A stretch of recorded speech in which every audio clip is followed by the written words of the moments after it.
Hello, I am Jake Collins, and this is an audio commentary for the Mysterious Cities of Gold, episode 17, The Great Condor. It's a bit of a spoiler, really, featuring the Condor flying around towards the end of this opening sequence. It's certainly an exciting thing to see in the opening sequence, and makes you think, yeah, I'm looking forward to seeing that on the show. But it would put a very different spin on watching the episode after this one if you didn't know from the opening sequence that the Condor was going to fly, when they're all rushing around thinking about what they're going to do to try and escape from the erupting volcano and the Urubus. Of course, we're saying to them, get in the Condor and fly off. It's obvious. Would it be obvious to viewers who haven't seen this opening sequence and don't therefore know for certain that the Condor is an aeroplane? It would be interesting to find out, wouldn't it? Like it would be interesting to watch Night of the Living Dead under its original title of Night of the Flesh Eaters and see how the realization that the ghouls are actually reanimated dead bodies might affect the viewing experience as you discover it with the characters.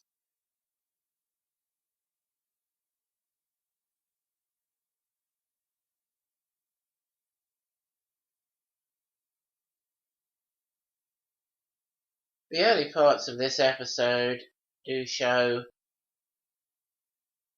what Sancho and Pedro are still useful for on the show, now that we're well away from the sea and their comfort zone of sailing.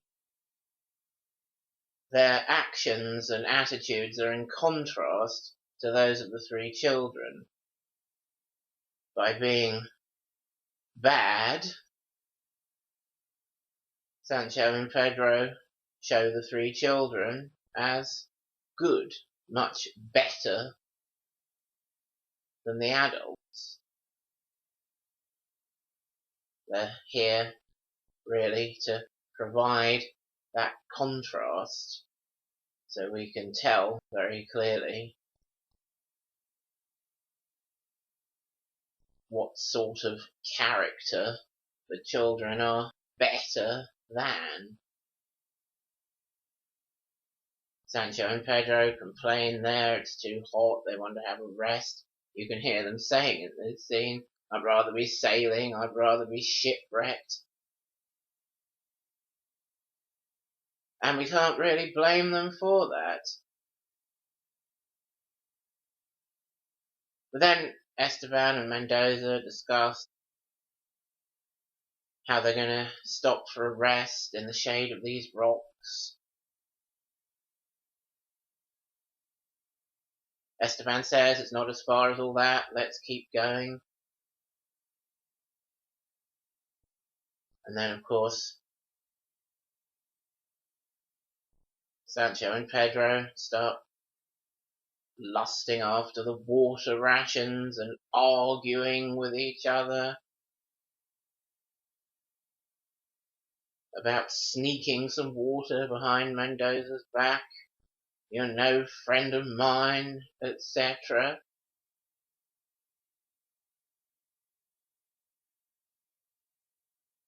Sancho is afraid of the consequences if Mendoza discovers them sneaking water, and Pedro hasn't been specifically told off by Mendoza at that stage, so he doesn't really care, and they get into an argument. And we have the contrast there of the three children showing concern for each other. Esteban pauses to make sure Zia is okay, not flagging too much. They then both stop when Tao stumbles a bit over a rock. They look back to check he's okay. Esteban says, "Have you hurt yourself?" And Tao says, "No, I'm alright." Very much in comparison to this Sancho and Pedro arguing, squabbling, hitting each other, Sancho pushing Pedro to the ground, Mendoza coming and telling them off.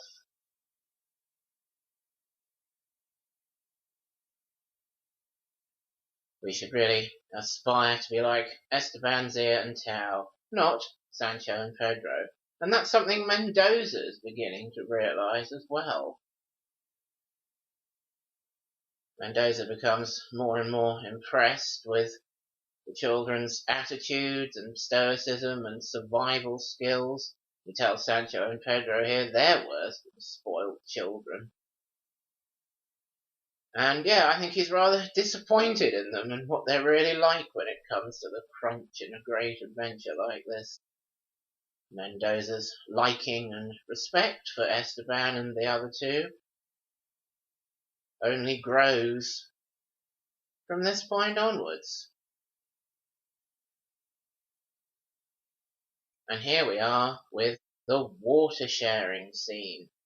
A scene I've referenced many times as a good scene, a significant scene.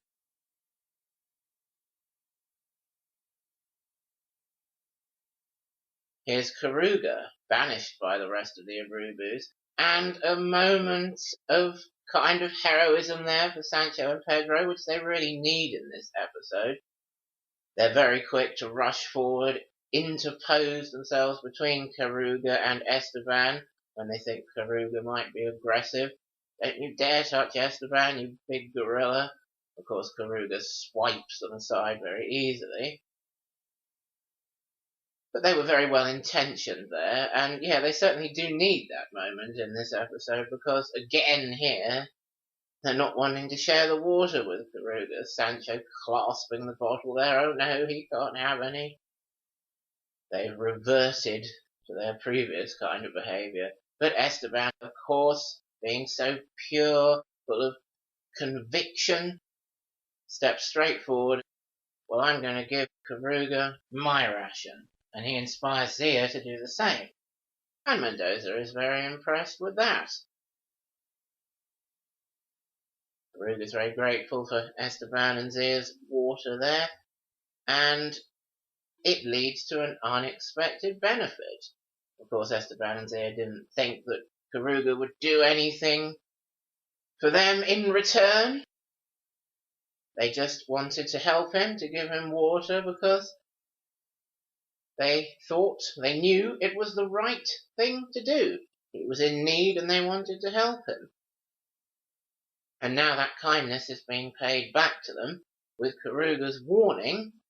"My people want to sacrifice Zia to the goddess Pachamama. You better escape them by travelling through the Valley of the Dead."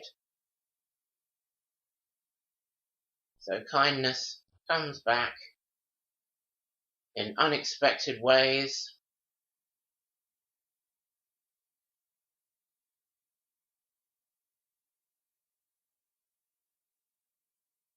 These virtues demonstrated by Esteban and Zia are their own reward and lead to unexpected rewards. Esteban, of course, shows concern here for Karuga. He used to be an enemy. Now he's not.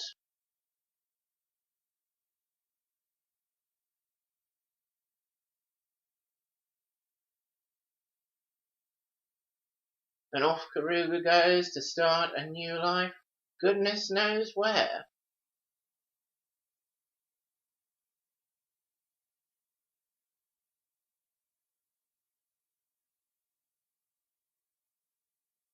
And of course, Tao plays his part in the water sharing sequence here. He's beating himself up a bit. He says he was mean, he should have offered his water to Karuga. So now he's going to share it with Esteban and Zia. So we see Tao has really moved out of being the ultimate only child. He's learned and grown by being with Esteban and Zia, and now he's very much playing his part in this very impressive character scene. And Mendoza's pretty impressed as well. He's quick to say to Sancho and Pedro, these three are going to wet their lips with Tao's ration, and you're going to leave them alone. And there they go, all three of them sharing the water, and the cynical might say, looking rather smug about it. But certainly, they're all enjoying their three-way support and friendship there, and feeling that they've done the right thing. And they're absolutely right to feel that way.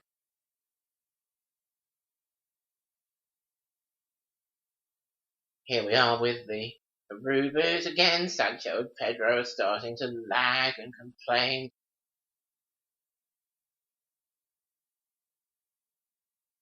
And the children are forging ahead without that one moment of kind of redemption, heroism, interposing themselves between Cabruga and Esteban. These two would come across very badly in this episode.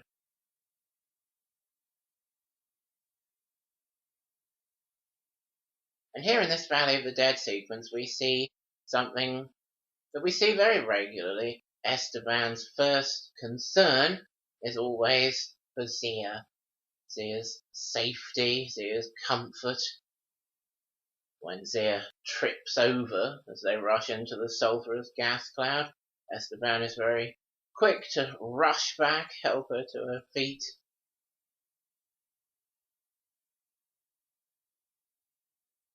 And make sure they can both continue safely on their way. And I absolutely love this aspect of Esteban and Zia's relationship. I'm sure Zia knows how lucky she is. I mean, if we all had an Esteban to take as good care of us as Esteban takes of Zia, we'd never be in any trouble, would we?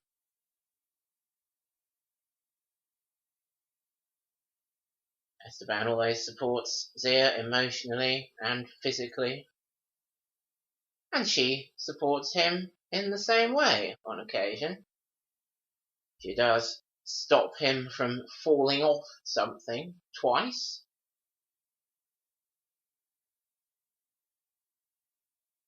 To repay him a couple of those pieces of physical support that he gives her throughout the series.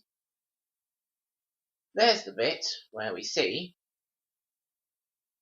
Tao does actually wear some kind of underpants under that yellow poncho of his. As we know from the High Peak, Esteban does not wear underpants of any description. He prefers to hang loose.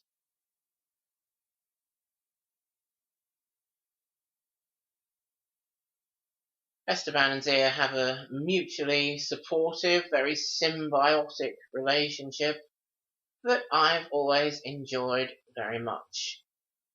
It was one of the things that struck me most strongly about the series when I rewatched it on YouTube in 2006. And of course, that does extend to Tao at times, even though he may feel a little excluded occasionally. When they clamber to the top of the cliff here, the three children showing concern for each other. Are you alright, dear? I'm much better now, thanks. How about you, Tao? Yeah, I'm okay.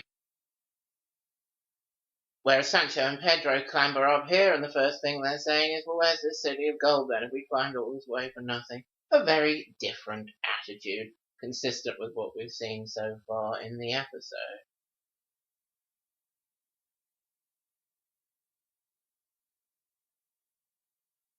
And now it feels like we're really building up to something, and we are. The first appearance, the revelation of the Great Condor, which is, of course, the title of the episode.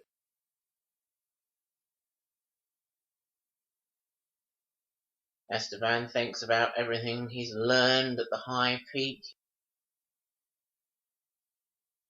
the sun and the bright star meeting and showing them the way to the Pachamama statue. Now, when I did a long time ago write some Mysterious Cities of Gold fan fiction, the two medallions being placed into the breasts of Pachamama was something I really did take away, remember, and use. I very much visualized other cities of gold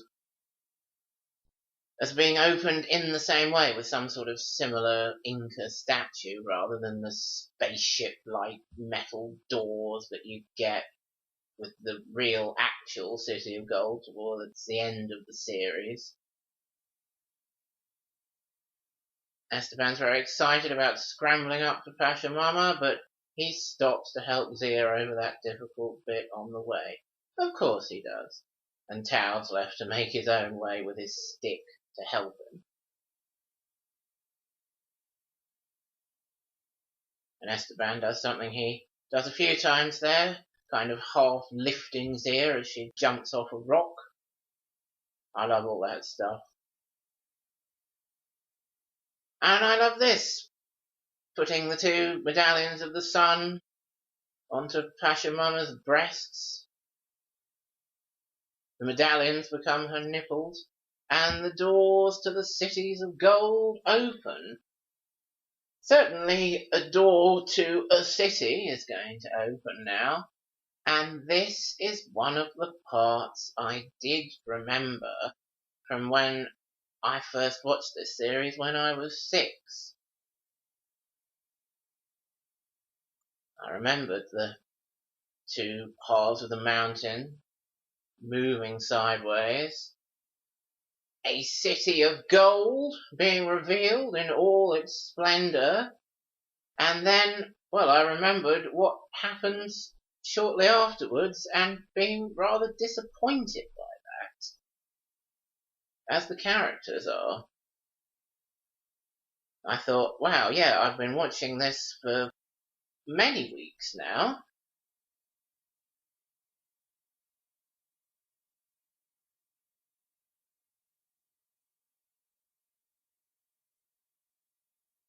It's about time we saw a city of gold. This is called Cities of Gold. Where are they? Ah, finally. Here's one. Well, that was worth waiting for. But then, you see how the Pachamama statue is now gold and the mountains behind are kind of gold? That might give you a clue that things are not quite what they seem. I remembered this, the characters staring in awe at their first city of gold, and then, oh, the sun sets, the shadow comes in, and hang on, it's not gold after all. Very memorable indeed. I did also remember that to make up for that, and it did make up for it to quite some extent, we find the golden condor straight afterwards.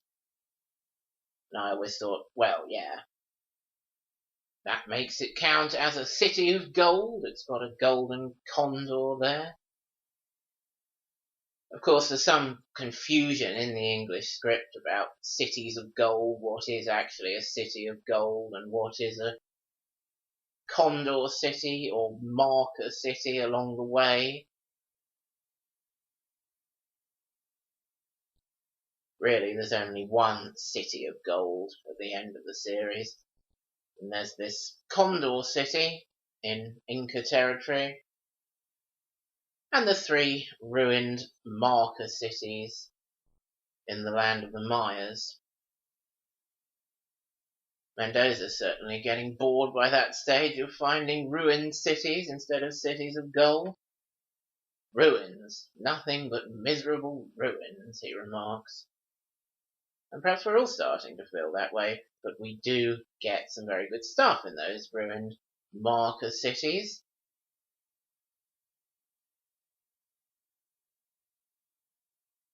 as I'll be talking about in the fairly near future. Of course, Sancho and Pedro are very quick to rush into the temple and try and pull this bit of gold out of the wall. Esteban knows you don't pull it, you slip it out very easily, just like the medallions of the sun. And what is it? It's the ignition key for the Condor, as it turns out.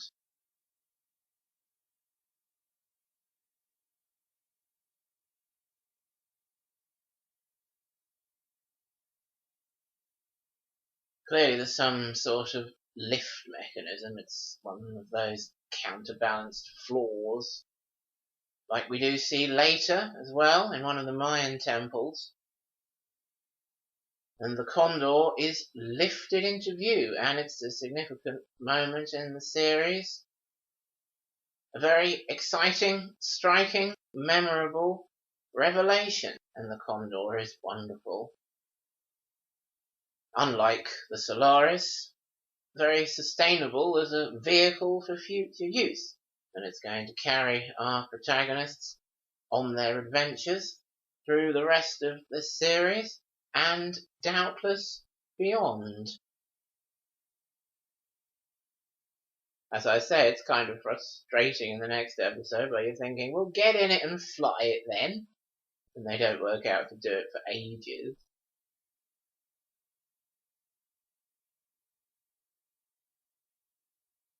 But an excellent, entertaining, exciting passage of the mysterious cities of gold here. All the high peak stuff, the lake people, the Arubas, the discovery of the Condor. I love all that.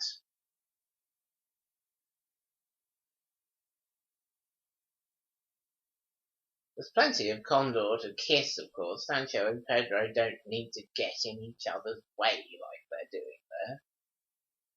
More silly antics from, as Maina so aptly calls them later on, those two silly men. Thanks for listening to this episode commentary. Goodbye. Till next time.